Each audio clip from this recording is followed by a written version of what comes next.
Hey, what is going on, you guys? Kevin here. I'm going to be showing you guys how to make a Minecraft server, particularly using Craftbukkit in this version. Normally, you could just make one off the Minecraft.net website, but if we're going to make a customizable server, we're going to want to use Craftbukkit.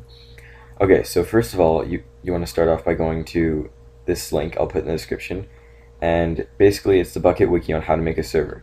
It'll show you the latest recommended build, which you want to download right here. In this case, it's the 1.3.1 R1.0 jar.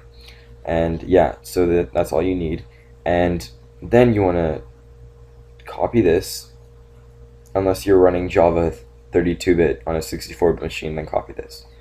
So yeah, just copy that code right there, and then go into your folder that you made and put this, the Craftbukkit that you downloaded in here, as well as a text document. And just name it like start. Okay, so what we want to put in here, we want to paste in the code that we just put.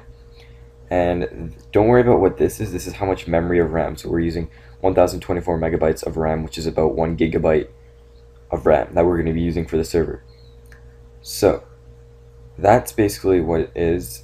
Now you want to go into this part where it's like dash jar craftbukkit.jar. You want to change this to dash jar craftbukkit dash 1.3.1 dash r1.0 jar. Basically, you want to copy this name to the Craftbukkit part. Then you want to go into file, save as, and put all documents and make it start, or whatever you want to call it, bat. It's a batch file. Okay. There, so now you can delete this text file, because it will be, and anytime, whenever you want to update your server, you want to right click that and click edit on start.bat, and it's the same thing.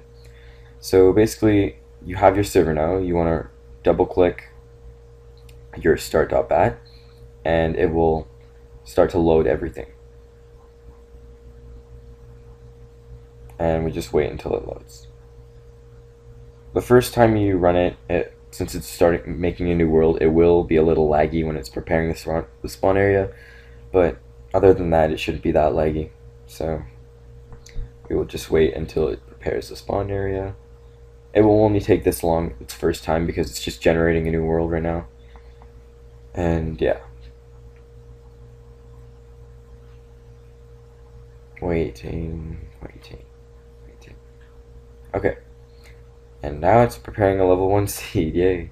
This part's not that long, just it goes pretty quick.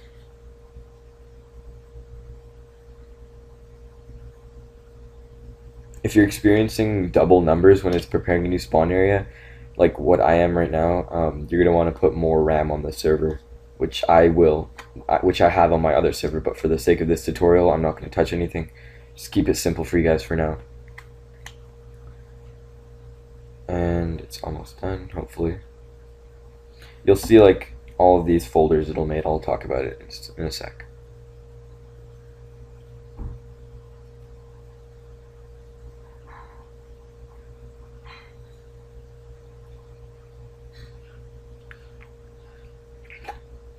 Okay. So now it's done. All you want to do is type in stop and press enter. Then I'll wait till it stops the server. And there you go. It should say press any key to continue. Oh no, it just saves everything first. Saving. Okay, press any key to continue. There we go. Okay, so let's start off with the server.properties.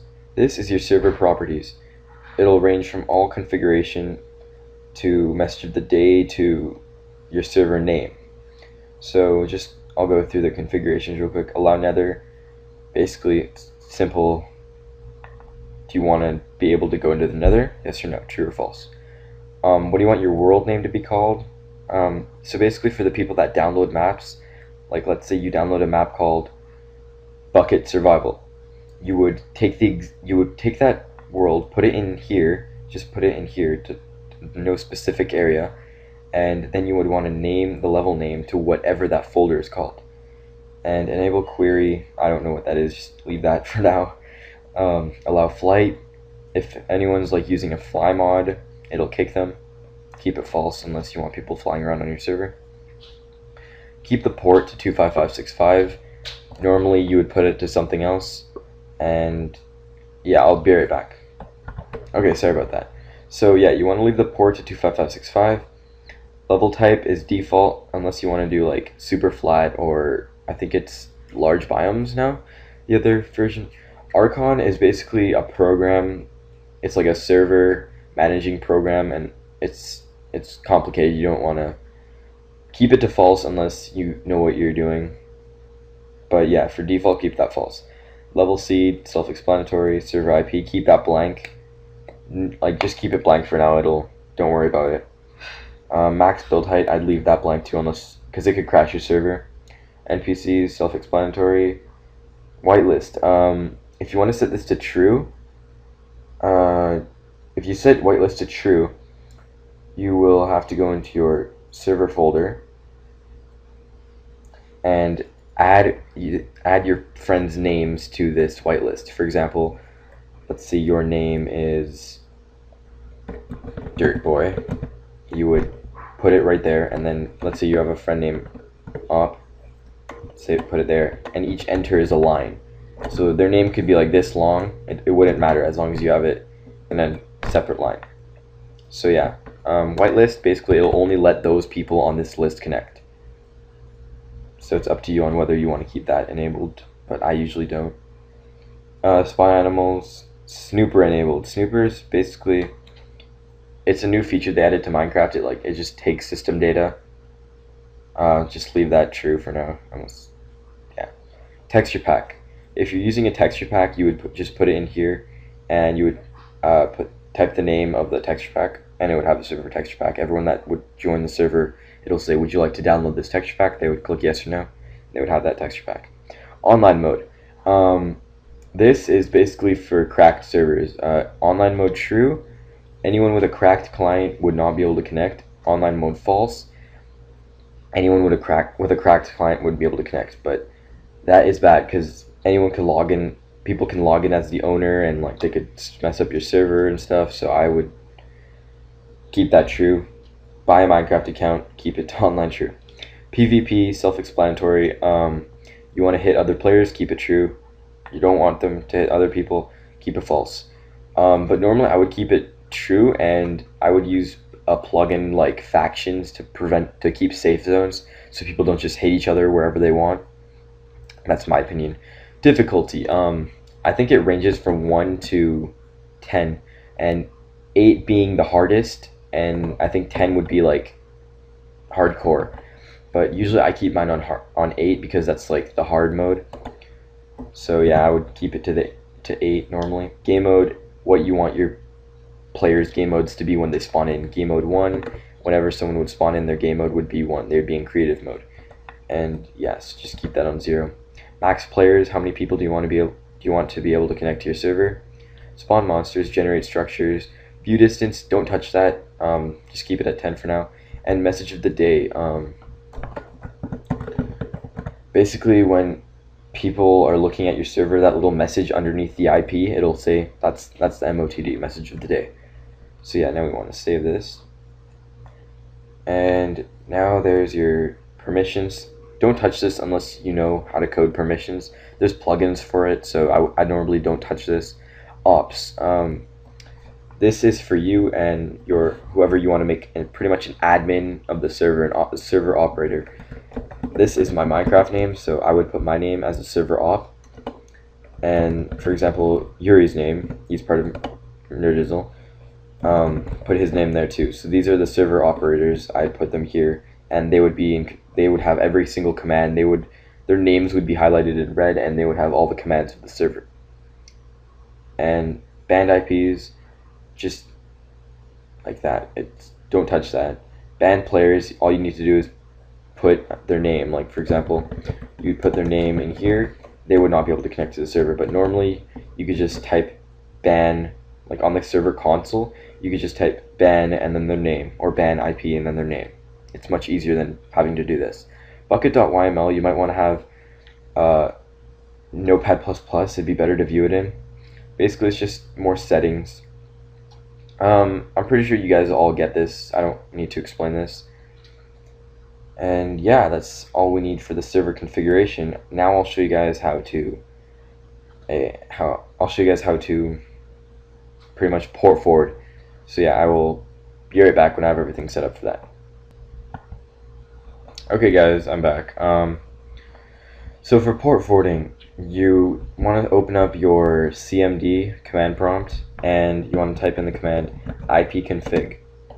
And I will have blurred all this out so no hackers could hack me. But yeah, you want to go down to the section where it says IPv4 address and all that. You want to find out your IPv4 address. It's 192.168.1 and then 2 numbers. And that's your internal IP. And you want to know that for the port forwarding. And you want to know your default gateway, in which case mine will be 192.168.1.254. Anyone can know that. It's not private. No one can do anything with your default gateway. It's just how you connect to your router. So yeah, you just want to type in your default gateway into here. I use Telus because I'm in Canada. Welcome to Canada. So yeah, you just want to go into your firewall, and it should be around there. You should want to click port forwarding, and this is what you want to do. You want to type in 25565 for the starting and ending port, and it doesn't matter whether it's TCP or UDP. Normally just keep it at TCP. And for the LAN IP address, you want to just type in 192.168.1 and then the 2 numbers that have appeared on your thing. Don't worry about this part, and then click apply.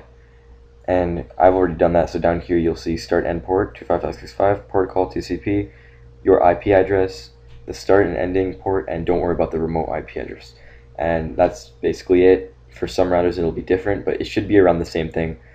If I were you, I would search up a tutorial on how to port forward for your router. Just type in your router name and then how to port forward, and you'd get like an in-depth tutorial on how to port forward with your router. So yeah, and make sure you have a good internet connection, or else your server will be pretty laggy. And now that you've done all of that, you want to close everything up, go into your server, start it up.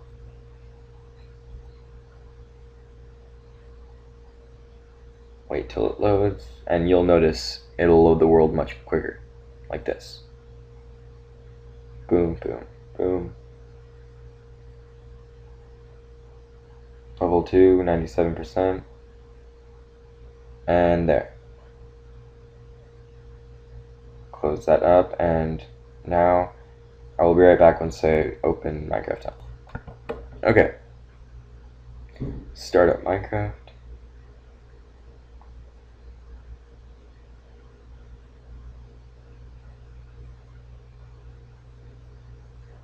Log in.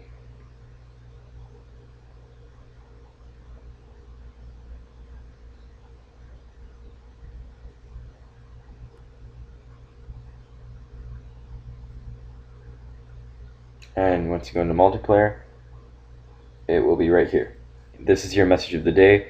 Normally you would just want to type in add a server, and then for you, all you need to do is type in localhost, and it'll have your server right there. But for your friends to be able to connect, you just want to start up like your internet browser, make a new tab, and go to cmyip.com. Just go here, and it'll say in big words, my IP address is this. You want to give this IP to your friends. That is the one that they will have to type in that's the one that we'll have to type right here for them to be able to connect. You just need to type in localhost, and you'll have your world. And that is it, you guys. Thank you for watching, and I hope you have good luck trying to make a server. Anyways, peace.